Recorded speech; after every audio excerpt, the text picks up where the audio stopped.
Hi Harriton, my name is Natalie Goldstein. And I'm Diana Ramlawi. This will be our last RAM report for the year. To begin, we have the final installment of History of Harriton made by Sam Ferenchik. Welcome back to part 4 of History of Harriton High School. I'm Sam Ferenchik, and let's get right into it.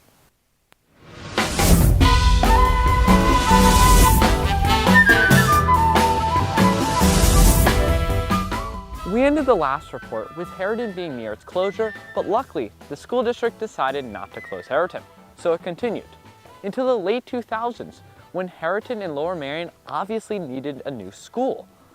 There were leaks, there were holes, there were broken air conditioners and heaters, so the district put forward a plan to rebuild Harriton and Lower Merion High School.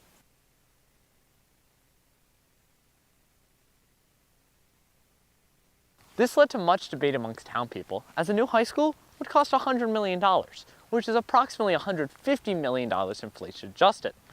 This also means that Harriton would be a 262 square foot per student ratio, while the national average is 165, which means that Harriton would be 60% bigger than your average high school if you base it on a square foot per student ratio.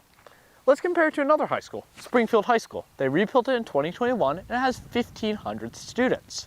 So in the rebuild, it cost $130 million and they rebuilt it to be 230,000 square feet, which is 150 square feet per student. So they have 110 less square feet than us per student. So many townspeople were very upset because our school was so much bigger than every other. Now, despite all the controversy, the school board still unanimously voted to build both Lower Merion High School and Harriton High School. Construction started on Harriton in 2008 and finished by the fall of 2009. The new school was designed much like any other school, with the California campus being forgotten due to safety concerns about the climate in Pennsylvania, and finally size. The new school was designed by KCBA architects, who designed many other schools in southeastern Pennsylvania.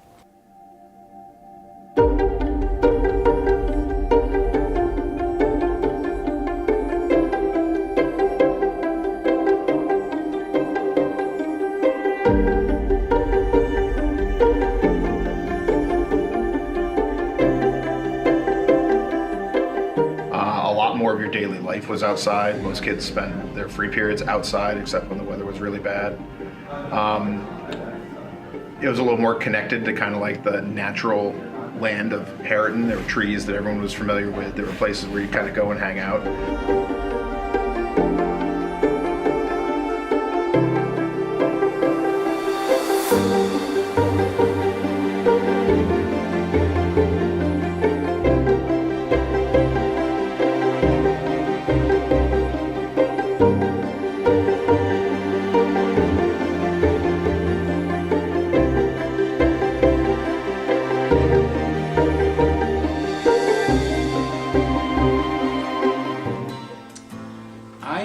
Very mixed feelings about the new building. Of course, it's thrilling to move into some place that's state-of-the-art, brand new, nice and clean.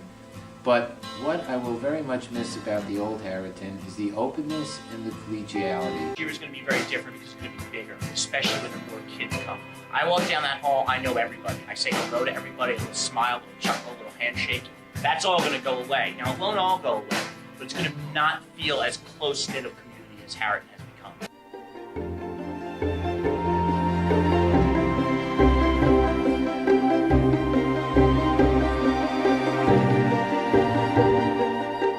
On September 8th, 2009, the brand new Harriton High School opened its doors for the very first time, fit with a TV studio, a greenhouse, and a full-service cafeteria.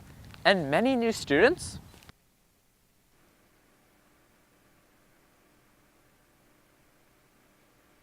Harriton had always been a much smaller school than Lower Merion, which meant they couldn't have the same class variety as LM.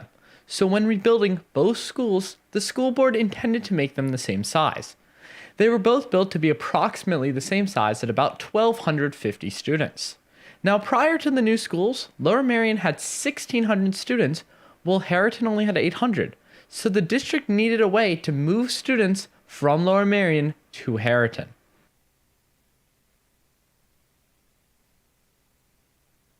To solve this, Lower Merion engaged in a practice called redistricting, where they change what school a student is assigned to go to based on their location.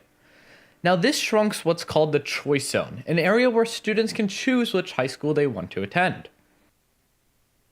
The redistricting essentially split up South Ardmore, which led to a lawsuit that made it one step away from the Supreme Court, Doe versus Lower Merion School District. The plaintiff alleged that Lower Merion was using race in its redistricting decision in hopes to try to make Harriton less racially isolated, since South Ardmore has the highest concentration of African American families in the district.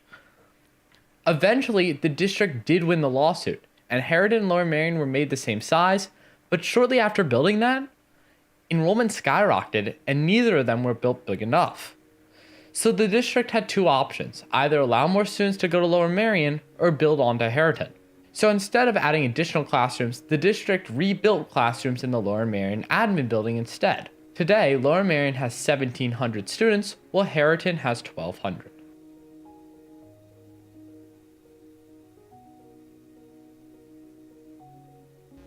My name's Kevin Ginsberg. I've been directing the plays here in Harriton for the past few years. One of the uses of the black box, or one of the values of the black box, is not only from a production or a theater point of view, it gives the district and the community a really great room to come up and do poetry readings, to do story slams, to write sketches and perform them. One of the big differences between the old school and the new school is the library classroom. In the old Harriton library, I had to close the library for a period if I was doing 9th grade orientation or a class. Now we have the classroom facility where I can be away from the library, but the students still have access to the library. Okay. Because we're going to reuse all that other soil. All right, so I'm going to be calling on people for a count. I really like this new class. When I signed up for it, I wasn't really sure what to expect, but I'm really glad I did because the greenhouse, which is my favorite part, it's so much fun. I personally love the greenhouse. I love the course. I thought it would be interesting when I was picking my courses last year, and I think it's pretty much lived up to what we thought it would be. I definitely have a new appreciation for all the plants because we've grown them from seeds instead of kind of just going outside and just seeing all of them, but there's definitely a new appreciation. Thank you for watching part 4 and the final part of History of Harriton High School. A full version of this series will be found on our YouTube channel over the summer. Also on our YouTube channel, you can find more information about enrollment growth at Harriton High School and Lower Merion School District. That's all. I'm Sam Ferencik, and back to the news desk.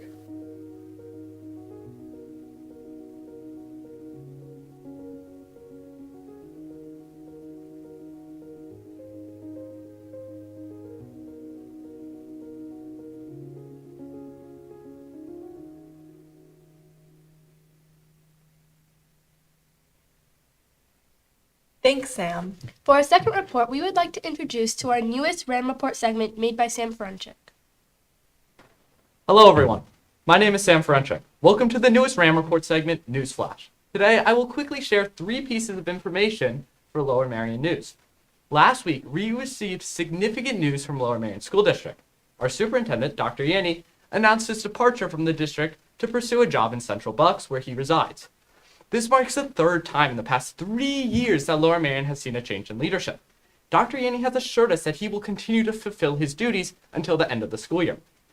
Looking ahead, Lower Merion will be offering full-day kindergarten. This decision was made possible by the transition of 5th grade from elementary school to middle school.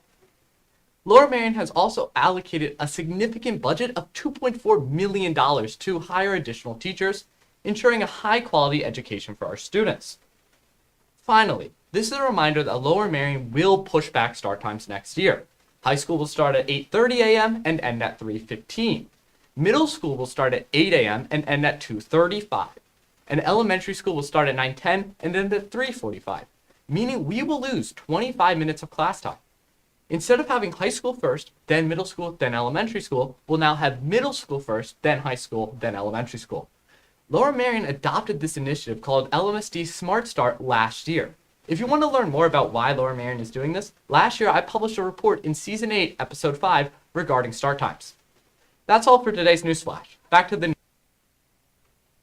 With that will be all from us today. I'm Natalie Goldstein. And I'm Diana Ramlawi. We'll see you next year, and thanks for watching the RAM Report.